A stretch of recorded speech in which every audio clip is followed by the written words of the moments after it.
আসসালামু আলাইকুম রহমতুল্লাহ। তো চলো আমরা আমাদের ধারাবাহিকতায় আবার ফিরে যাই। আজকে আমরা কী নিয়ে কথা বলবো দেখি তো একটু। আমরা আজকে কথা বলবো ঘাত যখন শূন্য সেটা নিয়ে কথা বলবো। আমি একটি বই নিয়ে নিচ্ছি তোমাদের সুবিধার্থে। এই যে আশা করি এখন ভালো করে দেখতে পাচ্ছ।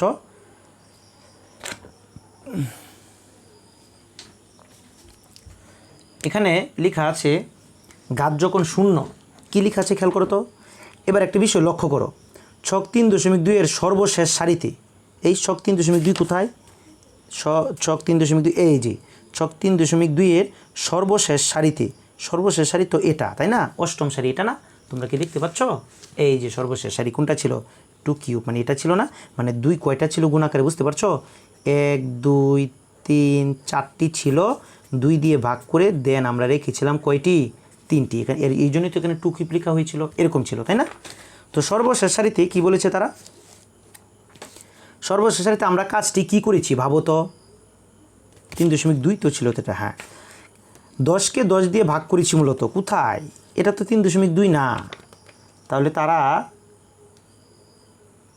কোনটার কথা বলছে আই ডোন্ট নো। এখানে 10কে 10 দিয়ে কিন্তু আসলে ভাগ করিনি আমরা, তারা হয়তো বা অন্যটা বলছি, 3.3-এরটা হয়তো বা বলছে তারা মনে হয়। এই যে 10কে 10 দিয়ে ভাগের বিষয়টা তো এখানেই আছে, খেয়াল করো।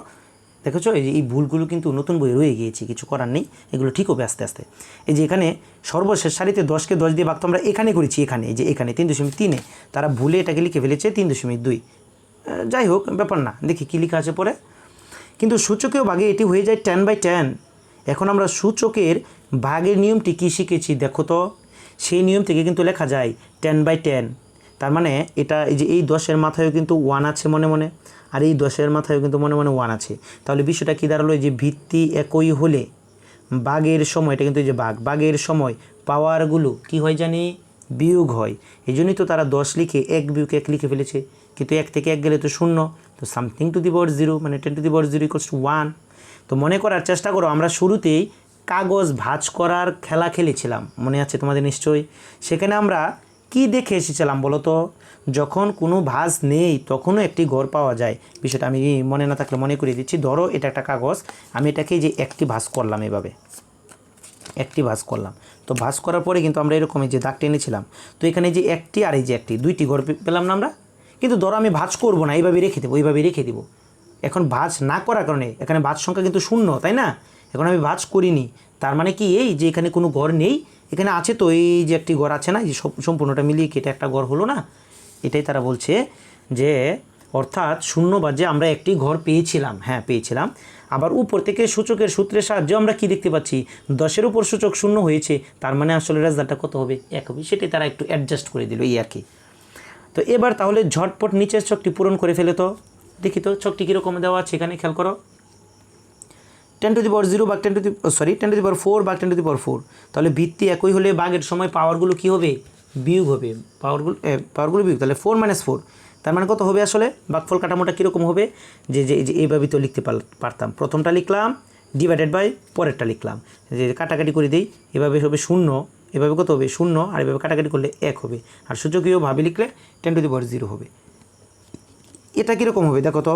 এই যে ভিত্তি 1, এখানে 2 আছে কিন্তু ভিত্তি 1 হলে, এই যে ভিত্তি 1 হলে ভাগের সময় পাওয়ারগুলো বিয়োগ হবে, তার মানে 2 বিয়োগ 2, হ্যাঁ। তাহলে 2 বিয়োগ 2 মানে কি? টু দি পাওয়ার 0 না? এই যে এখানে লিখে ফেলো টু দি পাওয়ার 0। আর এটাকে যদি এভাবে লিখো যে আগে প্রথমটা লিখবো মানে 2-এর মাথায় 2, তারপর পরেরটা লিখবো মানে আবার 2-এর মাথায় 2, তারপর কাটাকাটি করলে তো 1ই হবে, সেটা তুমি পরে লিখতে পারো, তাই না? তো এরপর এটা দেখো তো কী লিখেছে, 3 টু দি পাওয়ার 7 ভাগ 3 টু দি পাওয়ার 7। তো এটা এরকম হবে যে এই যে 3 ভিত্তি একই হলে ভাগের সময় পাওয়ারগুলো বিয়োগ 7 - 7, তাহলে 7 - 7 মানে 0, তার মানে 3 টু দি পাওয়ার 0। আর এটাকে আমরা এভাবে লিখতে পারি যে এই যে খেয়াল করো, 3-এর মাথায় 7 ভাগ 3-এর মাথায় 7, তার মানে কত হবে রেজাল্টটা? 1। শেষটা আমি দেখিয়ে দিচ্ছি যে এই যে ভিত্তি একই হলে ভাগের সময় পাওয়ারগুলো বিয়োগ, তাহলে 6-এর মাথায় থাকলো 0। আর এটাকে যদি এভাবে লিখতে চাও তাহলে 6-এর মাথায় 6 ভাগ 6-এর মাথায় 6, সেটার রেজাল্ট কত হবে? 1 হবে। এই আর কি, এই ছক আমরা কমপ্লিট করে ফেললাম। পরের ছকটা খেয়াল করি।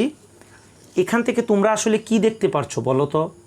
একটু ব্যাখ্যা করলে বলা যায়, সাধারণ ভাগের নিয়মে আমরা কোনো সংখ্যাকে সেই সংখ্যা দ্বারা ভাগ করলে ভাগফল 1 পাই, সাধারণ ভাগের নিয়মে কোনো সংখ্যাকে ওই সংখ্যা দ্বারা ভাগ করলে আমি যে একটা কথা বলেছিলাম যে সমান সমান জিনিসকে যদি আমরা ভাগ করি তাহলে তো একই পাবো, তাই না? সমান সমান জিনিস বলতে আমি কী বোঝাচ্ছি, ধরো এই যে এখানে লিখলাম 100 ডিভাইডেড বাই নিচেও লিখলাম 100, সমান সমান জিনিস। এখন এটাকে যদি আমরা ভাগ করি তাহলে তো একই পাবো, এই যে 100 100 কাটা কত থাকলো, 100কে 100, এই কথাটাই তারা বলছে। এখন চিন্তা করো কখন কোন সংখ্যার উপর সূচক শূন্য হয়, যখন সেই সংখ্যাটিকে সেই সংখ্যা দ্বারা অথবা সেই সংখ্যার কোনো সূচকীয় আকারকে একই আকার দ্বারা ভাগ করা হয়, তার মানের যে কোনো সংখ্যার উপর সূচক শূন্য হলে সেই সূচকের ফলটি হবে।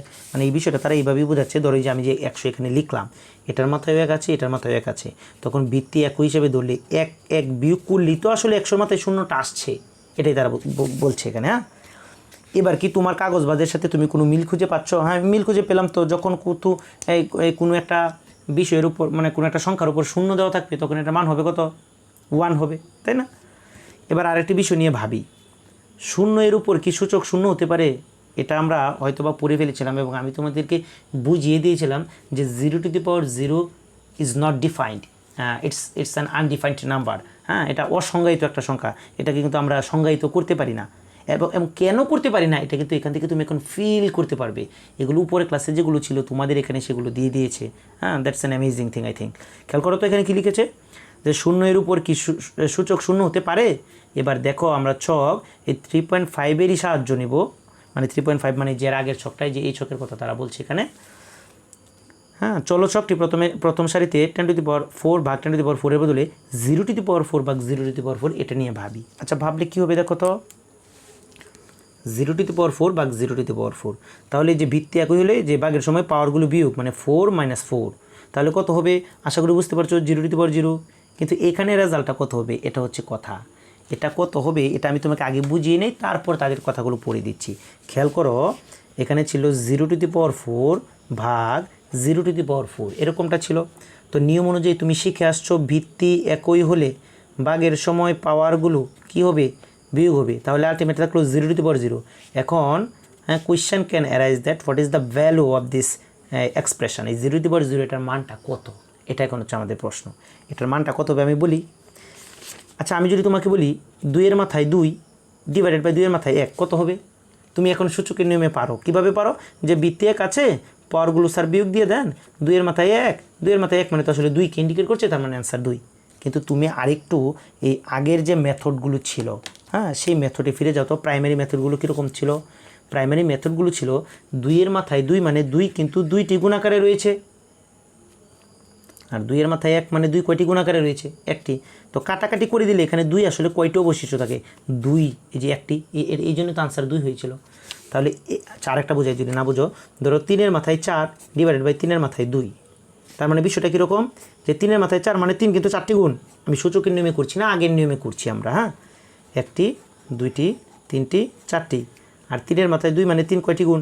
2টি গুণ। এখন যদি আমরা কাটাকাটি করি, যে 1টি 2টি কাটাকাটি করে দিলাম, তাহলে কিন্তু এগুলো থাকলো, এগুলো মানে 3 3 কত থাকলো? 9 থাকলো, 3 2টি থাকলো। তো এইবার আমরা যে কাজটা করব, আমরা এই এক্সপ্রেশনটাকে একটু নিয়ে চিন্তা করব। এখানে যে 0⁴ ভাগ 0⁴ ছিল, এর মানেটা কি আসলে? 0⁴ ভাগ 0⁴, এর মানে কিন্তু এটা যে 0-র মাথায় 4 মানে শূন্যকে গুণ, কিন্তু কতটি গুণ? শূন্যকে গুণ, কতটি গুণ? 4টিকে গুণ। তাহলে এই যে 1টি 2টি 3টি 4টিকে গুণ, ডিভাইডেড বাই এখানে 0-এর মাথায় 4 মানে কয়টি গুণ? 4টি গুণ। তাহলে 1টি 2টি 3টি 4টি। এখন অনেকেই তো বলবে যে তাহলে তো স্যার ভালোই হলো, শূন্য যে একটি কেটে দেন, এটা আনসার কাটাকাটি করলে আমরা জানি 1 থাকে, তাহলে 0⁴ মানে 1, and that is absolutely wrong answer. কেন হচ্ছে এরকম জানো? কারণ তুমি কিন্তু কখনো এটা ভাবছো না যে 0 4টি গুণ করা 400টি গুণ করো, 0 × 0 × 0 0 0 সবগুলো গুণ করলে তুমি কিন্তু 0ই পাবা, মানে 0 0 0 0 0 0 0 0 0। অ্যান্ড এগেইন সিমিলারলি তুমি নিচেও কত পাবা? 0 পাবা। ও মাই গড, এটা তো একটা ভয়ঙ্কর আকার। 0/0 মানে 0 দিয়ে আরেকটা সংখ্যাকে ভাগ করতে বলছে। ইজ ইট পসিবল ইয়ার? এই 0 দিয়ে কি 0কে ভাগ করা যায়? তোমরা কখনো ভাগ করতে পারো? যেমন আমি তোমাকে বললাম 5কে 0 দিয়ে ভাগ করো, এটা কি করা সম্ভব? যেমন 0 দিয়ে যদি 5কে ভাগ করতে চাও তাহলে কীরকম হবে? একজন বলবে স্যার আমি একবার দিব। কেন সে একবার দিবে? তার যুক্তি রাখি, কারণ 1 0 তো 0 হয়, তাহলে 5 ভাগশেষ থাকবে। কিন্তু আরেকজন যে তোমার মতো সে বলবে স্যার আমি 2বার দিব, কারণ 2 0 0 হয়, ভাগশেষ 5ই থাকবে। আরেকজন বলবে স্যার আমি 100 বার দিব, কারণ 100 শূন্য শূন্য হয়, বাক্সের পাশে থাকবে। কিন্তু গণিত তো এটাকে মানে না, এটাকে তারা সিদ্ধ করে না। কেন করে না, এটাকে কেন স্বীকৃতি দেয় না? কারণ একটা সংখ্যাকে আর একটা সংখ্যা দিয়ে ভাগ করলে এর যদি একাধিক রেজাল্ট পাওয়া যায়, তার মানে আমরা আসলে এক্সাক্ট রেজাল্টটা নির্ণয় করতে পারছি না। হ্যাঁ, আসলে সংখ্যাটা কত হবে সেটা নির্ণয় করতে পারছি না, এই জন্যই তো সেটা অনির্ণয় বা আমরা বলতে পারি সংজ্ঞায়িত করতে পারছি না, এই জন্য অসংজ্ঞায়িত। আসলে অনির্ণয় আর অসংজ্ঞায়িতর মাঝে পার্থক্য রয়েছে, এগুলো তোমরা উপরে ক্লাসে শিখবে, এগুলো আমরা পরে জানবো, ব্যাপার না। তো বিষয়টা এখান থেকে তো বুঝতে পারলাম যে আসলে কেন 0^4 ভাগ 0^4 এরকম হলে আমরা কেন ভাগ করতে পারছি না। হ্যাঁ, এটার পিছনে একটি রিজনই আছে, সেটা হচ্ছে শূন্যকে কোনো সংখ্যা দিয়ে কী করা যায় না, ভাগ করা যায় না। এই জন্য এটার আনসার হবে এই অসীম, মানে আমরা জানি না, আমরা বলতে পারি না, বা আনডিফাইন্ড, হ্যাঁ, অসংজ্ঞায়িত আমরা বলতে পারি না। বিষয়টা এরকম। দেখি তো কী আছে এখানে, কী লিখেছে তারা এখানে কী লিখেছে এবার আমরা দেখতে পারি। তারা লিখে দিয়েছে, এখন বলো তো কেন এটি সম্ভব হচ্ছে না। আমি কিন্তু বুঝিয়ে দিয়েছি তোমাদেরকে, দেখি তারা কী বলেছে। কারণটি দেখো, আমরা শিখে এসেছি 0^4 হলো আসলে শূন্য, কারণ শূন্যের উপর 4 মানে 4টি শূন্য গুণ, আর 4টি শূন্য গুণ দেই 400 শূন্য গুণ দিতে শূন্যই হবে। তাহলে আমরা এই ভাগফলটিকে পাই 0/0। আমি যে ফর্মটি তোমাদেরকে এনে দেখিয়েছি যে 0/0, তাই না? এখন শূন্যকে শূন্য দিয়ে ভাগ করা সম্ভব? তোমরা ষষ্ঠ শ্রেণীতে কিন্তু দেখে এসেছো যে শূন্য দ্বারা কোনো সংখ্যাকে ভাগ করা সম্ভব নয়। তাহলে 0/0 কিন্তু সম্ভব নয়, তাই শূন্যের উপর সূচক শূন্য হতে পারে না। মানে অন্য কোনো সংখ্যার উপর সূচক শূন্য হতে পারবে, 10-এর উপর, 5-এর উপর, অন্য কোনো সংখ্যার উপর, কিন্তু শূন্যের উপর শূন্য হতে পারবে না। এভাবে চিন্তা করে দেখো, যে কোনো ক্ষেত্রে 0^0 নির্ণয় করার জন্য আমাদেরকে শূন্যকে শূন্য দিয়ে ভাগ করার প্রয়োজন হয়, যা আমরা করতে পারছি না। এই জন্যই শূন্যের উপর সূচক শূন্য হলে সেই সূচকের কোনো মান থাকে না। এখানে তুমি আসলে কাগজ ভাঁজের কথাও চিন্তা করতে পারো। তুমি কি আসলে বৃত্তি শূন্য ধরে, অর্থাৎ প্রতিবারে শূন্যটি করে ভাঁজ করতে পারবে কোনোভাবে? Is it possible? এটাই তারা বলেছে।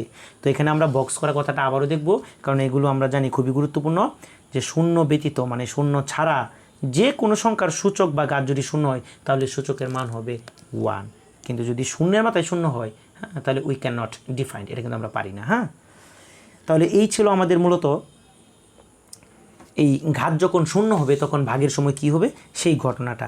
আশা করি সেটা আমি তোমাদেরকে বুঝিয়ে দিয়েছি। তাহলে আমরা এখান থেকে আরেকটা বিষয় আরেকটু স্পেসিফাই করতে পারি, সেটা হচ্ছে আমরা যে তোমাদেরকে কোনো এক ক্লাসে শিখিয়েছিলাম যে সামথিং টু দি পাওয়ার 0 = 1, এটা কি শিখিয়েছিলাম না? একটু মনে করার চেষ্টা করো তো। এটা কি শিখিয়েছিলাম না যে সামথিং টু দি পাওয়ার 0 = 1, যেমন টু দি পাওয়ার 0 = 1 শিখিয়েছিলাম না? হ্যাঁ, কিন্তু এখানে তুমি এটা আবার ভুলে যেও না যে এখানে সামথিং বলতে আমি যাকে বুঝাচ্ছি এর মান কিন্তু কখনো কি হতে পারবে না, শূন্য হতে পারবে না। তাহলে তো ওই যে 0 টু দি পাওয়ার 0 সেটাই হচ্ছে, যেটা আসলে হওয়া সম্ভব না, এটা আমরা দেখে নিলাম। তাহলে এখান থেকে এই ভাগের বিষয়টা পড়ার পরে আমাদের কিন্তু এই শূন্যের যে ঘাত রয়েছে সেই জিনিসটা এই কি বলে পরিপূর্ণতা পেল, আগে কিন্তু পাইনি। আশা করি বুঝতে পারছো, এই বিষয়গুলো নোট করে রাখবে। আমি প্রত্যেকটা ক্লাসে যে যে নোটগুলো তোমাদেরকে দিচ্ছি বা সূত্রগুলো ফর্মুলাগুলো এক্সপ্লোর করে দিচ্ছি, এগুলো তুমি একটা খাতায় ভালো করে সাজিয়ে টেবিলের সামনে রেখে দিতে পারো বা তোমার কাছে রেখে দিতে পারো। প্রতিদিন এক নজর করে যদি চোখ বোলাও, আশা করি এগুলো কোনো ব্যাপার হবে না, কিছুদিন পরে তুমি এগুলো আয়ত্তে নিয়ে নিতে পারবে। তো আমি আজকের কথা বলবো না, আমাদের যে এই সূচকের ভাগ 2 সেটা নিয়ে আমরা আগামী কোনো একটা ক্লাসে কথা বলবো এবং খুব ভালো করেই কথা বলার চেষ্টা করব। টিল দেন তোমরা সবাই সুস্থ থাকবে। আজকের ক্লাসটি আমি এখানেই শেষ করছি। সকলে সুস্বাস্থ্য কামনা করে আমি আজকে বিদায় নিচ্ছি। আসসালামু আলাইকুম রহমতুল্লাহ।